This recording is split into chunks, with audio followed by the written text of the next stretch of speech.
Welcome to New Spaces Happy Hour Home Tour. Today we're going to take you on a tour of a 1990s built multi-level home in Burnsville. Welcome to Lars and Marlene's beautiful new space. Lars and Marlene originally built this home in the 1990s and raised their family here. Now their needs have changed and they have quite a few grandchildren running around, so they needed to change their space to accommodate their growing family's needs. Today I'm going to interview lead designer Jamie Lennon, and we're going to talk about what she did and what inspired her to design this space. Hello, Jamie. Hey, Jen. How are you? Doing good today. How are you? Wonderful, thank you. Good. So tell us about this project. What inspired you to design this space? Well, the main goal with this project was removing some walls and getting a space where, like you said, this family can entertain with their kids and grandkids and have lots of seating and space to spread out. So that was the main goal and inspiration. Okay, wonderful, thank you. So what did the space look like before we remodeled it? Well, before we remodeled it, the kitchen was still up at the front of the house over here, and there were walls closing it in from an unused dining room, and they still had this great little breakfast nook over here, but it didn't feel as connected to the kitchen as they wanted. Okay, great. What inspired you to design two islands in this space? Sure, that's a great question, Jen. So in this particular space, we've got really tall ceilings. The space is kind of oriented front to back, but we're kind of trying to incorporate another space off to the side here. So what this two island configuration really allowed us to do is create what I like to call the working island, which is really part of the working kitchen. You know, you can spread out here, be prepping, cooking, but it's not necessarily, it doesn't have seats, so people aren't gathering at it. Whereas the second island is kind of the party island. It's a great space to have the family gather. It's still connected. It's still part of the space, but isn't intervening in the cooking part of the kitchen. The other thing I really like about it is it creates this great walkway through the middle here. So if you were in a kitchen like this and you had one massive island, it creates a really strange traffic pattern where you're always trying to go around the island. Kind of circling it, yeah. Exactly. So this creates a nice kind of walkway, again, which doesn't impede the main working portion of the kitchen. Okay, that makes sense. Yeah. Great, thank you. Tell us a little bit about the butcher block countertop. Yeah, absolutely. So in most kitchens that we're designing today, you know, homeowners love a quartz countertop, and that's what you'd see in the main part of the working kitchen here. However, when we get lots of light whites and bright colors, you start to lose the warmth of a space. And so what I think this gorgeous walnut top does is really ties in some of the warm colors that you see in this beautiful hickory floor and helps tie everything together. A wood top is also a really nice material to sit at, like where you have your arms resting. It's a little bit warmer naturally than the quartz products, which can be a little chilly. So it's just a great alternative and a nice way to mix it up and keep things interesting. Great. Tell us about this unique ceiling treatment. Yeah, absolutely. So this little space in this project was such a unique opportunity to be able to just do something a little bit different. Again, speaking to those kind of ways to keep this space feeling nice and warm, this whitewashed wood ceiling also does just that. Again, those warm tones are tied in with the rest of the space. Because the space is small and really bright, filled with natural light, we also opted to do this fun accent color. Just adds a little bit of fun. Great, thank you. So when you were working on this space, was the client very actively involved in it, in the design aspect? Yeah, absolutely. So with all the clients that I work with, we form a really close relationship, and it becomes a very kind of fun and collaborative process. I'm helping them solve problems in their space, but I'm designing it for them.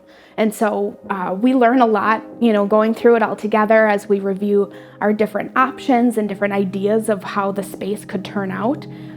So I would say that the homeowners were very involved and had a lot of great contributions to how the space turned out.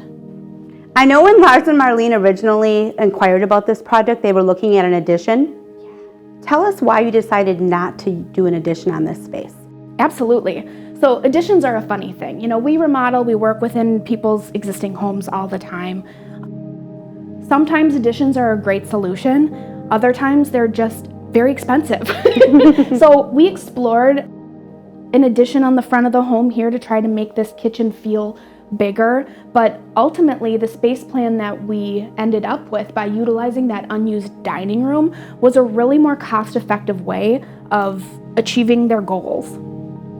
Let's take a look at the space that used to be the dining room. Yeah.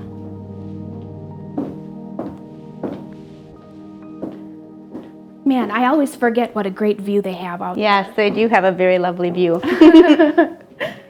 So yeah, this space that used to be the dining room, again, it's so nice now that you've got this great casual seating in this kind of room to expand at the holidays if you need to, place where you can imagine the grandkids are playing while the grown-ups are maybe having a cocktail or dessert. But I feel like adding this built-in buffet here really makes it still feel kind of like the dining room. You've got that great space to display all your pretty dishes. They're great the way they've utilized this almost as like a little beverage bar as well. Keeps all that stuff out of the way in the kitchen, but it's still close by and easy to access on a daily basis. Tell me a little bit about how you lit these cabinets. Yeah, absolutely. So, lighting technology is always changing and always improving. The lights used in these glass-fronted cabinets here are an LED tape light, which are used in lots of different applications in modern design. In this particular one, what we did is we have the tape on the front face frame, kind of behind the face frame of the cabinets. And what that allows us to do is not have glass shelves, but still have solid wood shelves. Again, that's just kind of personal preference, but because the lights are on the front of the cabinet, it lights the whole space evenly, even with the solid shelves. So I really like the way it fills the space and feels really consistent in terms of the lighting. That's a very clever idea. Thanks. You're welcome. Tell us about the quartz countertops. Sure, absolutely. So, quartz is almost standard practice these days in terms of kitchen design. This particular color is one of my favorites because it's a nice light, bright white, but it has a gorgeous kind of caramely vein in it. And what that really does is it ties in the warmth that you see in the woodwork and then also in some of the existing homes, honey oak, which many people have in their homes and are always wondering, how can I work with this oak? How do I make it look right or tie in? So little touches like that are really a great way of doing that. All right, let's go check this out, Jamie. All right.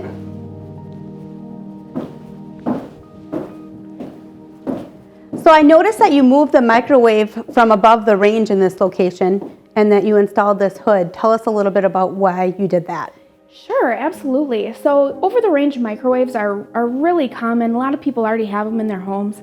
One of the biggest reasons that we moved it in this particular home is because our homeowners are not particularly tall, so it made it kind of unsafe and not easy to use an over-the-range microwave. By going to a hood, you also get much better ventilation, so that's a nice bonus. But as you'll see over here, we've got the microwave mounted in a cabinet where it's a little bit lower and much easier for our homeowners to use. This particular vent is one of my favorites because it's just so slim and sleek. It doesn't call too much attention, so I always find that it's a great solution in a space that's maybe a little bit small and you don't want a big hood taking over the show, so to speak. I noticed that you used a softer white in this application. I understand that warmer whites are coming in trend right now. Is that correct?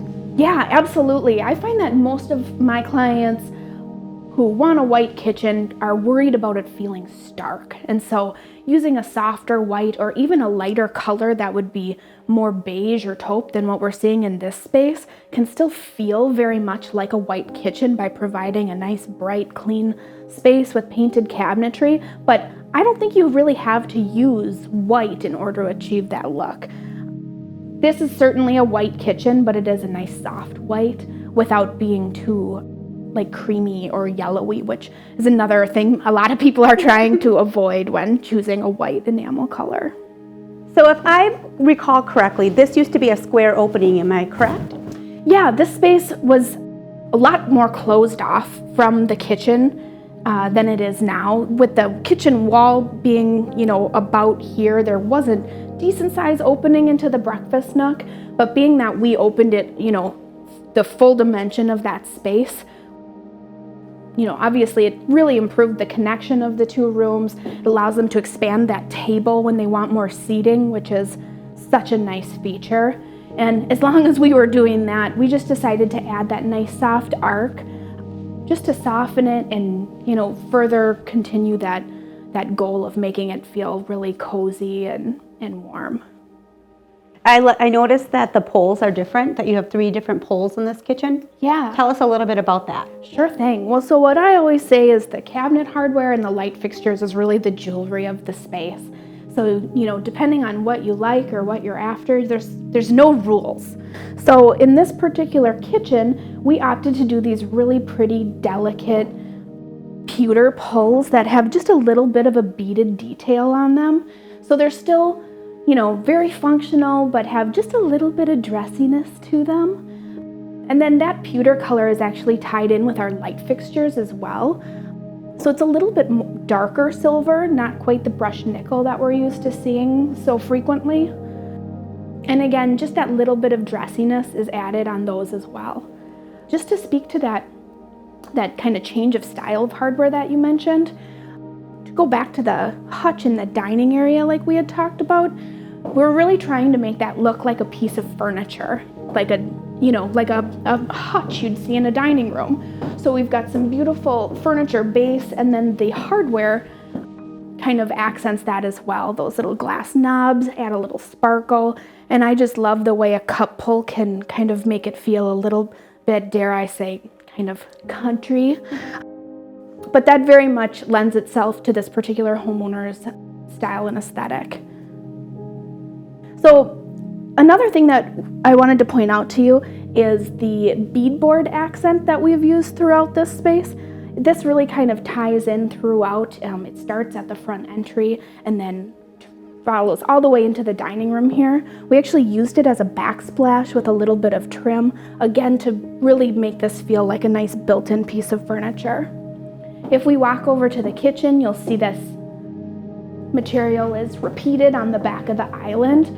Really creates that kind of nice built-in feel. Mm-hmm. And then in the front entry here, we utilize that material once again to create this really lovely wainscot with hooks.